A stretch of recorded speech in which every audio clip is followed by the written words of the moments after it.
My brother stood up at my grandmother's 90th birthday dinner and said, in front of 47 relatives and her closest friends, that I had been stealing from her for years. He didn't whisper it. He didn't pull me aside first. He waited until the servers had just cleared the salad plates, tapped his fork against his champagne glass, and said, "Before we toast Grandma Cecile, I think everyone deserves to know the truth about where some of her money has actually been going." I remember the exact sound of a fork hitting a plate. Someone set it down too hard. I think it was my aunt. I kept my face still. I had spent 38 years learning how to keep my face still in rooms full of people who were looking at me the wrong way.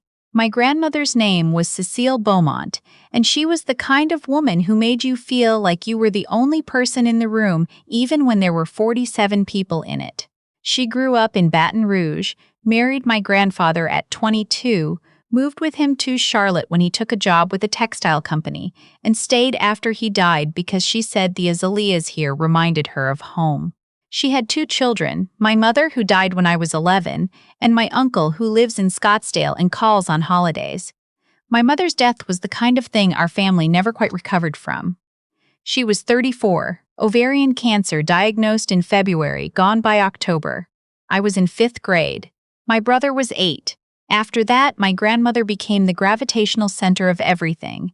We moved in with her, my father, my brother, and me, into her 4-bedroom house on Wendover Road with the wraparound porch and the garden she tended obsessively from March through November.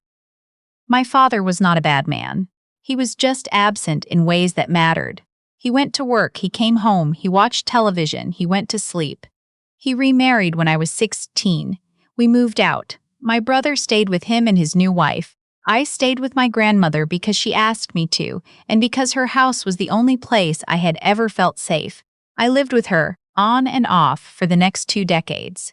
I want to be clear about what that actually looked like, because I think when people hear she lived with her grandmother, they picture something easy, something mutually convenient. They don't picture driving her to chemotherapy every Tuesday for 8 months when she was 67 and too proud to tell anyone else she'd been diagnosed. They don't picture learning how to manage her insulin when her diabetes worsened, calling the insurance company 45 minutes at a stretch, sitting with her through the night when her blood pressure spiked and she was too stubborn to go to the hospital. I did all of that. I did it because I loved her, and I did it because there was no one else. My brother visited on Thanksgiving and sometimes Christmas. He lives in Denver now. He has a nice house and a wife I've met twice and 2 kids I've seen in photographs. He sends birthday cards. He called on her birthday every year, and she always lit up when she heard his voice, because she was that kind of grandmother. She didn't keep score. She loved him without condition, even when the conditions were entirely one-sided. I learned to be grateful for that about her. She never made him feel guilty for not being there. She just made me feel valued for being there. That was enough for a long time. The dinner was at Emerson's on Providence Road, the kind of restaurant with white tablecloths and a sommelier and an entire page of the menu dedicated to oysters. My brother had organized it. That should have been my first sign.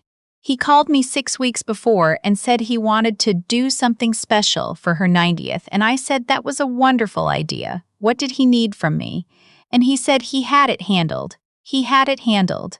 I drove my grandmother there in my car because she doesn't drive anymore. I helped her choose her dress, the blue one with the cream buttons she'd bought for my cousin's wedding 3 years ago. I fixed the clasp on her pearl necklace because her fingers aren't as steady as they used to be. In the car on the way over, she held my hand across the center console and said, "I want you to know how much it means to me, having you, having always had you." I said, "I know, Grandma." She said, "No, I want you to really know." I thought she was just being sentimental because it was a milestone birthday. I thought a lot of things that turned out to be wrong. The table was long and beautifully set. There were people I hadn't seen in years, cousins who had moved away, her old friends from the garden club, the woman she'd played bridge with for 30 years. My father's new wife was there, pleasant and slightly uncomfortable, the way she always is at events that center my mother's side of the family. My brother was at the head of the table across from my grandmother, which I remember thinking was odd, since it was her dinner and she should have been at the head. He had the look on his face that he gets when he's rehearsed something. I know that look.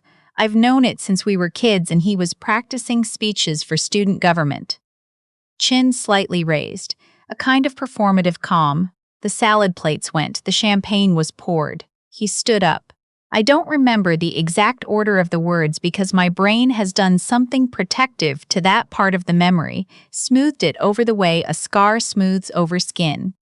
But the substance of it was this. He claimed that over the past several years I had been withdrawing money from our grandmother's accounts. He cited specific figures.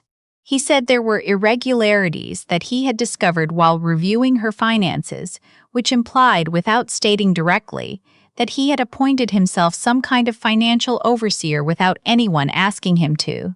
He said he had been trying to handle this privately, but felt that the family deserved to know.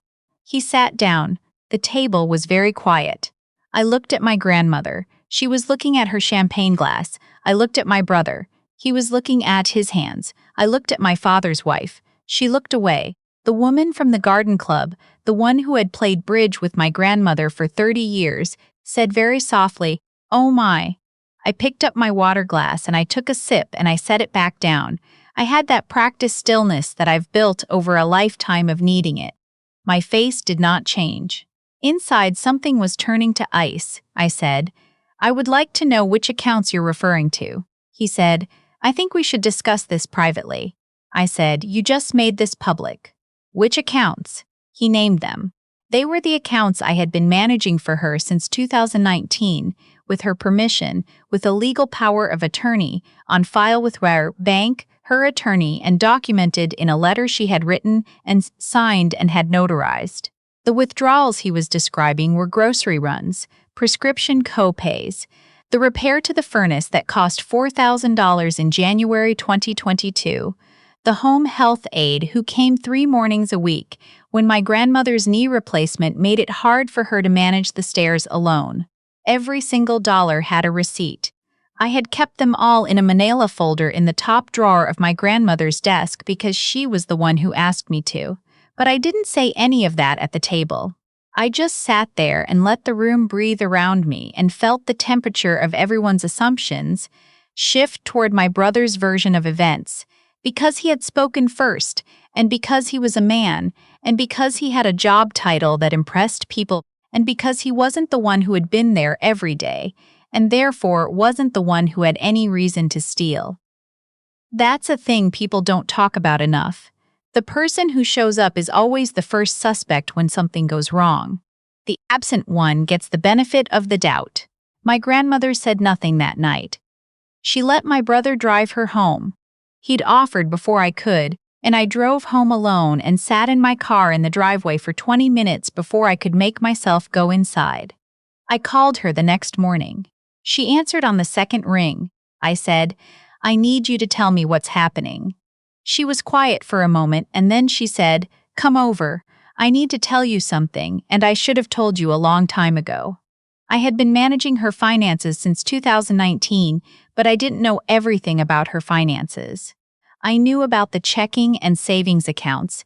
I knew about the pension from my grandfather's company, which was modest but steady. What I didn't know, what she had never told me, or my brother, or anyone except her attorney, was that she had a separate trust that she had established in 1987, the year after my grandfather died, and that she had been quietly, methodically adding to it for 35 years. My grandfather had worked in textiles. What most people don't know about the textile industry in the Carolinas in the 60s and 70s is that some of the people who got in early, who understood the supply chains and the sourcing, did very well. My grandfather was one of them. He wasn't showy about it. They lived in a nice house, not an ostentatious one.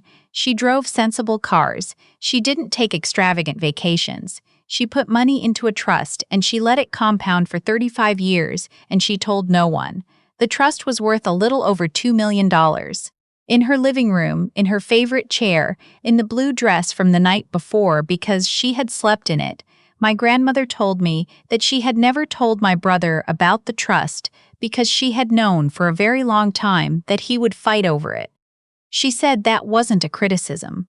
It was just something she had come to understand about who he was, the same way she had come to understand things about all of her grandchildren, all of her children. She saw people clearly. She just loved them anyway. She told me that years ago she had revised the trust. She had made me the sole beneficiary. She said, "I want you to understand why." I said, "You don't have to explain." She said, "I want to." She talked for almost 2 hours. She talked about my mother and what it had done to her to watch her daughter get sick and not be able to stop it.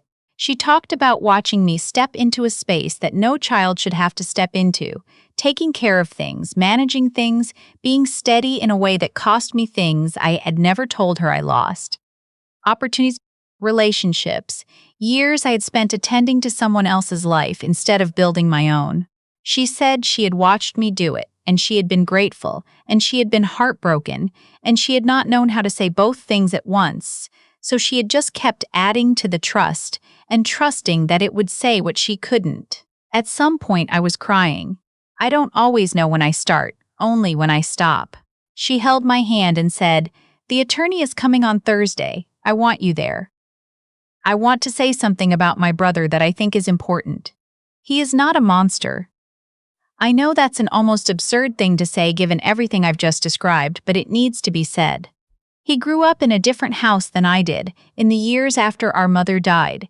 He was 8 years old and scared, and my father was absent, and I was grieving, and no one had enough left over for him.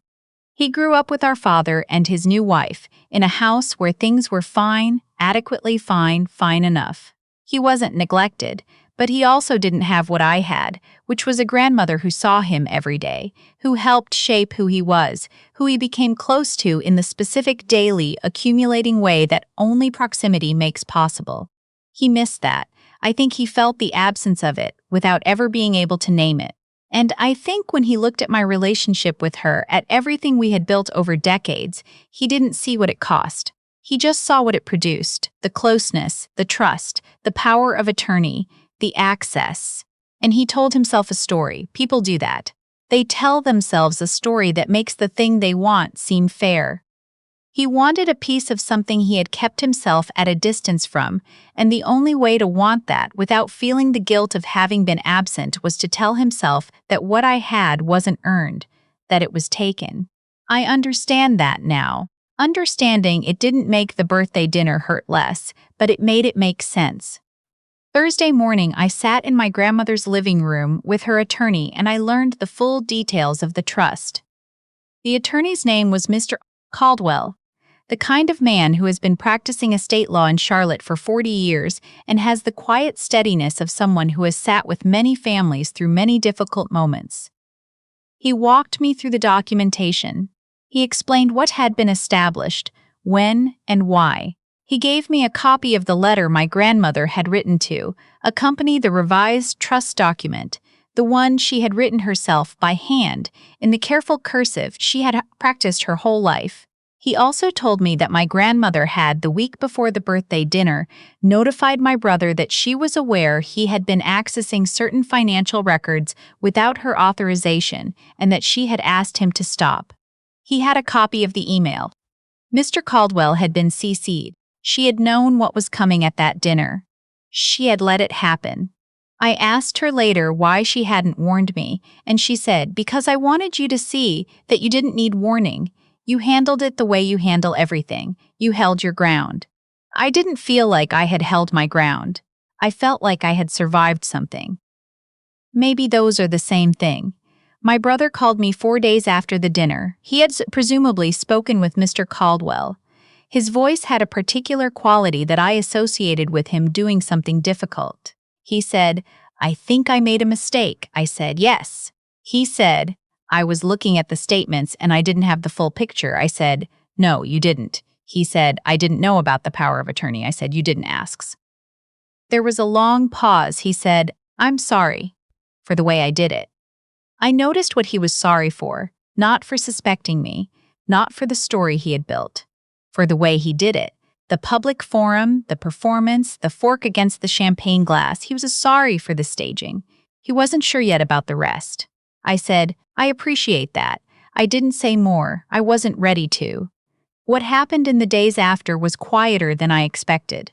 A few relatives reached out. My cousin from Raleigh texted me to say she was sorry she hadn't said anything at the table, that she hadn't known what to say, that she believed me. I saved that message, but I didn't respond right away. I needed to sit with the fact that she had been there, at that table, when my brother made his announcement, and she had said nothing. I understand why. I've been that person, the bystander who stays silent because speaking up feels too costly. I've done it, and I'm not proud of it. But I needed a few days before I could be generous about it. My grandmother's friend from the garden club, the one who said, "Oh my," her name is Rosie, and she has known my grandmother since before I was born. She showed up at the house 2 days later with a peach pie and sat with us both for 3 hours and at some point looked me directly in the eye and said, "We shouldn't have just sat there. I'm sorry we just sat there." That one mattered more than I expected. My grandmother turned 90 in a way she had not planned and did not fully control, and I think for someone who had spent 35 years quietly, carefully, deliberately building something without telling anyone, that must have been disorienting. But she absorbed it. That's who she is. On the Sunday after the dinner, after the attorney visit, after my brother's phone call, after the texts and the pie and the 3 sleepless nights I spent lying in the dark working through what had happened. On that Sunday, I drove over to Wendover Road, and we sat on the wraparound porch in the spring afternoon, and she had sweet tea, and I had coffee, and we didn't talk about any of it for a while. We just sat. She has a wind chime on the porch that my grandfather brought back from a trip to New Mexico in 1978. I've been hearing it my whole life. It sounds like something I can't name. After a while, she said, "How are you doing? Honestly." I said, "I'm not sure yet." She said, "That's fair." I said, "I'm not sure what to do with it. With him, with all of them." She said, "You don't have to decide right now." I said, "What if I never want to see him again?" She looked at me for a long moment. She didn't tell me not to feel that way. She didn't remind me that he was family, or that she loved him, or that time heals things. She just looked at me with those clear eyes of hers and said, "Then that's a decision you're allowed to make." I loved her so much in that moment I didn't have words for it. I have not made that decision, one way or the other. Not yet. What I have made is a kind of peace with the fact that the story I was living, the one where I was the invisible one, the caretaker, the one who showed up and was taken for granted and suspected when it became convenient, was not the whole story. There was a parallel story happening, one I didn't know about, in which my grandmother was watching and keeping track and quiet, patiently, building something that said, "I see you. I have always seen you. This is yours." $2 million is not the point. I need to say that clearly because I know how it sounds and I know what people assume. The money is real and it matters, and I won't pretend it doesn't. But what matters more, what keeps me up at night and breaks me open in ways I don't fully know how to manage, is the letter she wrote by hand. The one in careful cursive. The one that said she watched me step into the space my mother left, and she never stopped being grateful, and she never stopped being sorry, and she wanted me to know, in something more lasting than words, that she had been paying attention the whole time. I have read it 17 times. I stopped counting after that. There's a thing that happens when someone sees you, really sees you, accounts for you, puts it in writing and has it notarized and keeps it in a trust for years waiting for the right moment. And you realize that you had been surviving on much less for a very long time. You realize how much of your energy had gone into not needing to be seen, into making yourself small enough that your presence wasn't a burden, into keeping your face still. I drove home from her house that Sunday, and I sat in my car in the driveway again, like I had the night of the dinner. But this time I didn't sit there in ice, I sat there in something else. Something that felt like being set down after carrying something heavy for a very long time. My grandmother is 90 years old. She has her champagne glass and her wind chime and her garden that she still tends slowly from March through November, and she has me. She has always had me. and I have always had her. I just didn't know until a Tuesday morning in an attorney's office in Charlotte, North Carolina, that she had been holding that fact the way you hold something precious. Carefully, quietly, with both hands, and waiting to give it back to me. I'm still figuring out what to do with all of it. The anger and the gratitude and the grief and the relief all sitting in the same room together, not entirely comfortable with each other, but not going anywhere either. I think that's probably the most honest thing I can tell you. That and this, if someone in your life is showing up for you, really showing up in the unglamorous and unwitnessed ways, doing the Tuesday afternoon chemotherapy drives and the 2 a.m. blood pressure scares and the 45 minutes on hold with the insurance company, tell them you see it. Don't wait until the trust document. Don't wait until the 90th birthday dinner goes wrong. Tell them now, while you're both still sitting on the porch, while the wind chime is still making that sound you can't name, while there's still time.